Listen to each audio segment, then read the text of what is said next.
Iran ने अब तक का सबसे बड़ा हमला किया है अमेरिका के बेस पर, खास तौर पर जॉर्डन में। और ईरान की जो डांसिंग मिसाइल कहते हैं, जिसे जिगजैग मिसाइल्स भी कहा जा रहा है, उस डांसिंग मिसाइल ने ऐसी तबाही मचाई है जॉर्डन में, जिसके अब जो तस्वीरें सामने आ रही हैं और जो ईरान दावे कर रहा है उसके मुताबिक देखिए, ईरान ने बहुत बड़ा दावा किया है। ईरान ने यह कहा है कि जॉर्डन में दर्जनों अमेरिकी सोल्जर्स मार दिए गए हैं।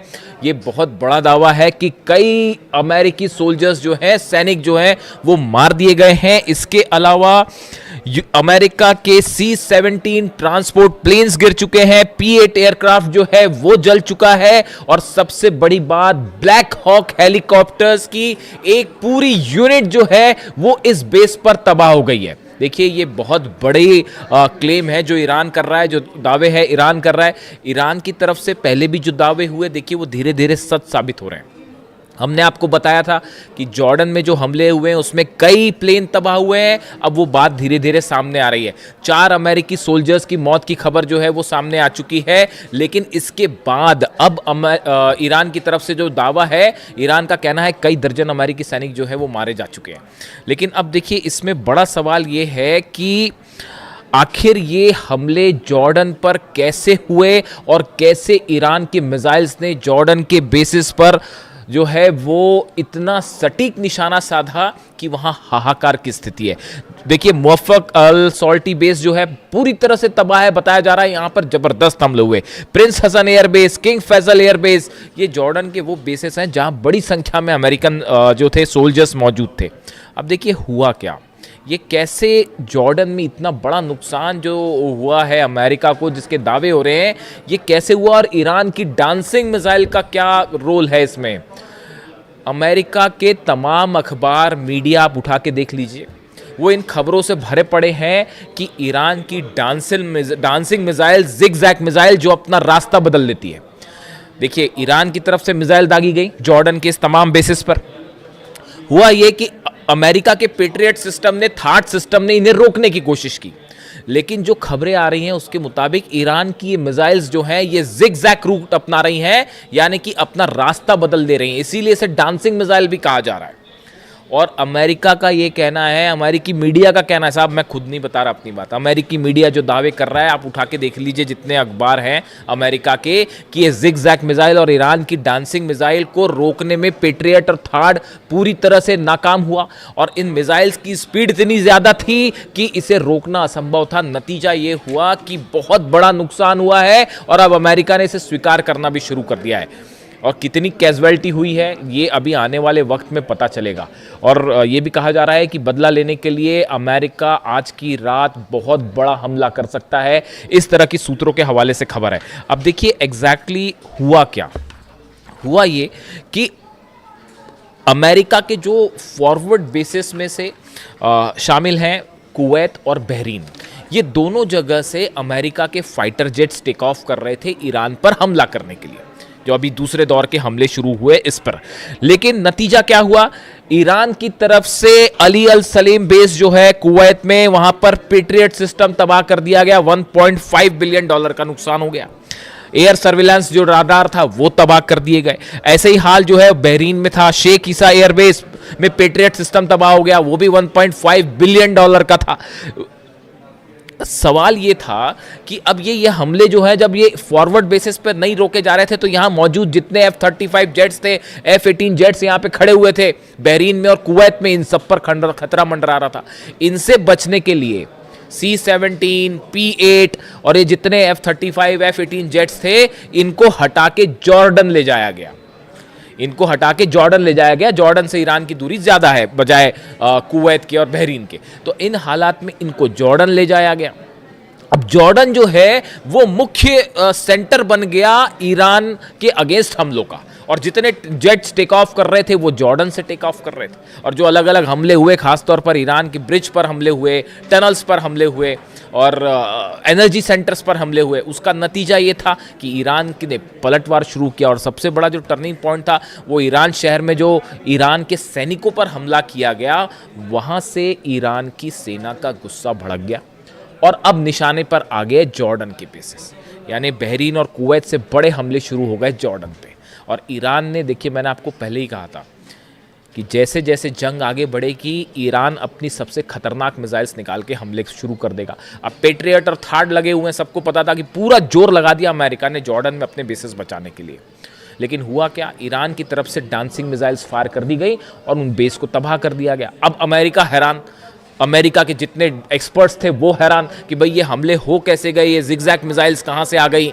और आप देखिए इतनी लंबी जंग चली, तमाम हमले हुए अमेरिका की तरफ से। डोनाल्ड ट्रंप ये दावे करते फिर रहे हैं कि भाई 70% मिसाइल ख़त्म हो गई है और 90% मिसाइल ख़त्म हो गई है। मेरे से भी दर्शक अक्सर ये सवाल पूछते हैं कि क्या ईरान की मिसाइल सब खत्म हो गई है, जैसा दावे डोनाल्ड ट्रंप कह रहे हैं। मैं आपको फिर से इस बात को रिपीट कर रहा हूँ, ईरान के पास कितनी मिसाइल्स हैं या तो अहमद वाहिदी साहब जानते होंगे आरजीसी चीफ, या अली खामेनी साहब जानते थे। इनके अलावा हकीकत क्या है कोई नहीं जानता। ईरान में कितने मिसाइल सिटीज हैं, इसी दिन के लिए अली खामेनी साहब ने अपनी सेना को तैयार किया था, इसी दिन के लिए तैयार किया था।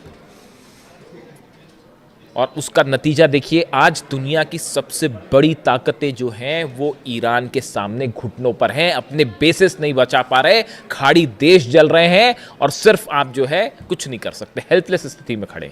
तो हुआ ये, जहां पर हमने बात छोड़ी कि पीछे कर लिया गया, अब ये डांसिंग मिसाइल्स फायर हुई। अब अमेरिका में चर्चा शुरू हुई कि भाई यहां तो दावे कर रहे थे ट्रंप की सब खत्म हो गया, फिर ये मिसाइल्स कहां से आ गई।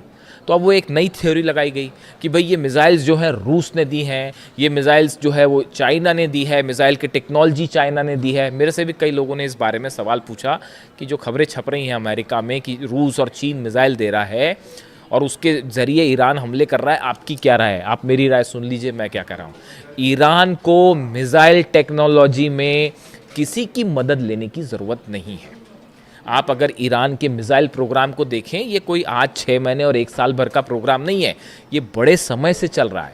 और देखिए लगातार ईरान ने, मैंने पहले ही आपको एक ऐसा शुरू कर दिया था कि जितनी मिसाइल्स ईरान के पास हो, चाहे सेजिल हो, चाहे खुर्रम शहर हो, चाहे फतह 110 हो, फतह 2 भी कहते हैं, ये सब मिसाइल के एडवांस वर्जन जो है वो आने शुरू हो गए, उन पर लगातार काम शुरू हो गया। और नतीजा ये है कि अब ये एडवांस वर्जन निकल के आ रहे हैं तो अमेरिका के हाथ पांव फूल गए और वो ये कह रहे हैं कि साहब ये तो रूस ने दे दिया। बिल्कुल ऐसा नहीं है। ईरान की जो मिसाइल्स हैं वो ईरान ने खुद डेवलप किए हैं। देखिए सैटेलाइट से मदद करना एक अलग बात है, ये वो बात सही है कि हो सकता है रूस और चीन के सैटेलाइट्स, कई एक्सपर्ट्स बताते हैं कि रूस और चीन के सैटेलाइट जो है वो मदद कर रहे हैं, रडार सिस्टम के जरिए मदद किया जा रहा है, जीपीएस के जरिए मदद किया जा रहा है, वो एक अलग बात है। लेकिन ये जो मिसाइल टेक्नोलॉजी और स्पीड, इस पर लगातार ईरान काम कर रहा है और सेल्फ रिलायंट है, किसी की ज़रूरत नहीं है ईरान को मिसाइल के मामले में। तो इन खबरों का मेरे हिसाब से कोई बड़ा आधार नहीं है कि ये मिसाइल्स पुतिन ने दे दिए हैं या चीन ने दे दिए हैं, ऐसा कुछ नहीं है। देखिए आप रडार्स दे सकते हैं, सैटेलाइट से नेविगेशन में मदद कर सकते हैं, वहाँ तक एक बात अलग है। अब नतीजा ये हुआ कि जब ये मिसाइल्स फायर की गई तो पूरा का पूरा अमेरिकी सेना इस बात को लेकर हैरान थी कि इतनी जल्दी इतनी स्पीड से, अगर आप मैक 4 से मैक 11 के बीच में, यानी आवाज़ से 5 से 11 गुना के बीच की रफ्तार से मिसाइल्स बरस रही हैं, उसको कैसे कोई पेट्रियट सिस्टम रोक पाएगा। और नतीजा ये हुआ कि कई जगह जो है वो पेट्रियट सिस्टम जहां लगे थे उनके ठीक ऊपर मिसाइल्स गिरी हैं, थार्ड सिस्टम जहां लगे थे उसके ठीक ऊपर मिसाइल्स गिरी हैं। और इसीलिए जंग का जो मुख्य केंद्र है वो अचानक से जॉर्डन हो गया। मतलब ऐसा लग रहा है कि ईरान और जॉर्डन की लड़ाई चल रही है। और वो तस्वीरें जो आ रही हैं, देखिए तस्वीरें वायरल हो जाती हैं। जॉर्डन में जो लोग हैं, मैं एक वीडियो देख रहा था उसमें बड़े हैरान करने वाली बात थी कि जॉर्डन के कुछ लोग खड़े हुए हैं, उसमें एक शख्स वीडियो बना रहा है, ईरान की तरफ से मिसाइल्स फायर की जा रही हैं, जॉर्डन पर मिसाइल गिर रही हैं और वो इस बात की खुशी जता रहा था कि ईरान की मिसाइल्स जो अमेरिका की बेस पर गिर रही हैं। ये जॉर्डन का शख्स जो है, जॉर्डन के लोग उसमें खुशी मना रहे थे, ईरान के साथ खड़े दिखाई दे रहे थे। देखिए ये सब अधिकांश खाड़ी देशों का ये हाल है। आज भी हकीकत ये है कि अगर आप एक जनमत संग्रह करा लें, प्लेबिसाइड करवा लें कि खाड़ी देशों में जो अरब देश हैं उनकी जनता क्या चाहती है, मेजॉरिटी जनता जो है वो ईरान के साथ खड़ी है साहब। उन सबको इन बात की तकलीफ है कि अली खामेनी साहब को असैसिनेट किया गया। लीडरशिप जो है खाड़ी देशों की वो अमेरिका के साथ हो सकती है, लेकिन जो आम जनता की राय है, जो जैसा कि सोशल मीडिया पर ट्रेंड करता है, जो उससे देख के जो अंदाज़ा लगता है वो ये लगता है कि बाय एंड लार्ज जो अरब देश है, इसकी जो आम जनता है वो अब भी ईरान के साथ खड़ी है। सब देख रहे हैं कि बड़ी बड़ी ताकतें मिलकर ईरान को झुकाने की कोशिश कर रही है। ईरान अपने दम पे ना सिर्फ लड़ रहा है बल्कि मुंह तोड़ जवाब दे रहा है साहब। तो हकीकत यह है कि जॉर्डन जो है वो और देखिए ब्लैक हॉक यूनिट को लेकर बड़ी जो जहाँ पर देखिए जो डिस्ट्रक्शन हुआ है, जो ईरान की तरफ से दावे आए, बड़े स्पेसिफिक दावे हैं वो। एक तो ईरान की तरफ से कहा गया है, Islamic revolutionary guard corps says it launched ballistic missile at US C-17 transport plane and P-8 aircraft at Aqaba airport in Jordan, claiming several were heavily damaged, कई डैमेज हो गए, ये एक क्लेम था। दूसरा क्लेम आया कि जो ब्लैक हॉक हेलीकॉप्टर्स हैं अमेरिका के, जो कई जगह ऑपरेशन में इस्तेमाल होते हैं, खासतौर पर मिलिट्री ऑपरेशन में। अब ये भी बड़ी गौर करने की बात है। मैं कल सुबह आपको एक बड़ा खुलासा करूंगा, कल सुबह कोशिश करूंगा जल्दी वीडियो ले आऊं आपके लिए। सुबह ये खबरें आ रही हैं कि जो ब्लैक हॉक हेलीकॉप्टर्स हैं, देखिए इनका इस्तेमाल ग्राउंड ऑपरेशन के लिए बहुत ज़्यादा किया जाता है। ग्राउंड ऑपरेशन के पहले या ग्राउंड ऑपरेशन के दौरान सोल्जर्स को नीचे उतारने पर, ग्राउंड ऑपरेशन के पहले स्ट्राइक्स करने पे, इसमें बहुत ज़्यादा इस्तेमाल होता है ब्लैक हॉक हेलीकॉप्टर्स का। जॉर्डन में बड़ी संख्या में ब्लैक हॉक हेलीकॉप्टर्स मौजूद थे, जो इस ओर इशारा कर रहे हैं कि ग्राउंड ऑपरेशन की तैयारी है। ये बात ईरान अच्छी तरह से समझ रहा है। नतीजा ये हुआ, डांसिंग मिसाइल्स ने ब्लैक हॉक का डांस करवा दिया साहब। और वो जो है, बड़ी संख्या में ब्लैक हॉक हेलीकॉप्टर्स जॉर्डन के बेसिस पर तबाह हुए हैं, ऐसे दावे ईरान कर रहा है। और ये जो स्ट्राइक्स हुई हैं, इस स्ट्राइक्स के बाद अब ये माना जा रहा है, देखिए बड़ा नुकसान है, सोल्जर्स मरे हैं, बेसिस तबाह हुए हैं। पिछली बार जो जंग हुई थी, जो इस सीज फायर के पहले की जो जंग थी, उसके जो आंकड़े आए, 428 अमेरिका की अलग अलग संपत्तियां थी, प्रॉपर्टीज थी, जिसमें सब शामिल थे अलग अलग, उन सबको जला दिया गया ईरान की तरफ से। यानी आप दूसरे सरल शब्दों में कहें, अमेरिका के 428 ठिकाने ऐसे हैं, जैसे एयरपोर्ट हो गया, मिलिट्री बेस हो गया, एम्यूनिशन रखने की जगह हो गई, सोल्जर्स जहां पर रुकते हैं, बैरक्स हो गई, ऐसे करीब 428 ठिकाने अमेरिका के ईरान ने जला दिए थे। ये जो सीज फायर का खेल डोनाल्ड ट्रंप खेलते हैं, ये क्यों खेलते हैं आप बताइए? अगर जंग जीत रहे होते अब तक कब्जा कर लिया होता साहब, अंदर घुस के, जैसे इराक में किया, जैसे अफगानिस्तान में किया, बाद में फिर बाहर निकलना पड़ गया, वो एक अलग बात है। लेकिन अगर जीत रहे होते तो कहीं ये कतई बात नहीं करते डोनाल्ड ट्रंप, अमेरिका कतई बात नहीं करता। ये जो बार बार हो रहा है कि हाँ अब ईरान तैयार हो गया, अब बातचीत हो रही है, हकीकत ये है कि जब बुरी तरह से पिटते हैं तब इस तरह की बात करते हैं कि साहब सीज फायर कर लो। बड़े सारे एक्सपर्ट्स की ये राय है कि अमेरिका तब सीज फायर की बात करता है या टॉक्स की बात तब करता है जब ऐसा लगता है कि हारने लगा, और एक बार फिर वही स्थिति बनने लग गई है।